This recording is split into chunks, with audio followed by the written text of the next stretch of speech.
Sa hapon at gabi ng Pinoy, nangungusap ang mga eksena nating After Prime at GMA Prime. Na sa totoo at salita. Ako sa trabaho, sa USET, ikaw magsusundo sa kanya. Nakalimutan mo? Kaya mo bang sunduin sila, Mindy, sa baby daycare? Kasi na-extend yung meeting ko and I can't. Hindi ko maabutan yung paglabas nila. Kaya mo ba? Siyempre, kaya ko. Ang pasabog ng bakbakan. Oo. Dahil alam ko na nandito ang tatay mo at makikipagkita ka sa kanya. Anong talagang ikaw pa yung nakaisip magsabi na isikreto? Yung kaling. Paano mo nagawa sa akin? Hindi ko inaaway si Nainay. Hindi ko inaaway yung nanay mo. Dinedefend ko lang yung sarili ko kasi she's a bad person. Tignan mo, iniwan ko lang nagdito Tristan yung nanay mo kasi hindi ka lang... Ang tumitinding sa gabaan.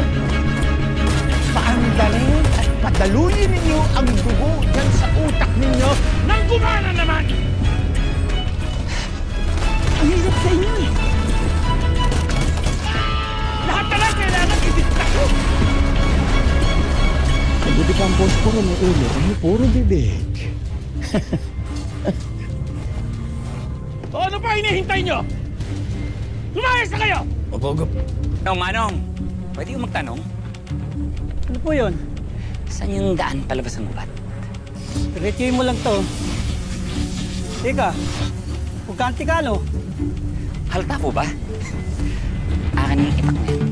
Kakailanganin ko po yan eh. Sige po, huwag niyo lang po papatayin. Bawa po kayo sa akin, huwag niyo sasaktan. Huwag po. Oo naman, syempre. Bawa po kayo sa akin, sir! Ang lumalakas na damdamin. Sorry.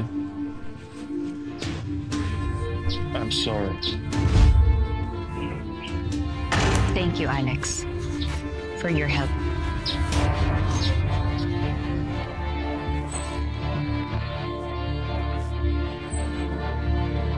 Ang alam na tambayan ordinaryo sa GMA Dark of Asia. Halong sorpresa at pananghalian na angat sa It's Showtime. Tumitingkad ang ligtas na usapan sa Fast Talk with Boy Abunda. Switch nga sa makabagong survey na mananalo sa Family Feud. Paiimbestigahan ng munisipyo ng Matag-Ob, Leyte ang mga flood control projects sa kanilang bayan. Kabilang ang isang ginagawa pa lang. Pero nasira agad ng umulan nitong Martes. May immigration lookout bulletin order na laban sa mga sinampahan ng reklamo kaugnay sa mga nawawalang sabongero. Kasama po rito sina Atong Ang, Gretchen Barreto at mahigit 50 iba pa. Saksi, si Salima Resna. Wika ng puso at galit sa ating Kimi After Prime at GMA Prime.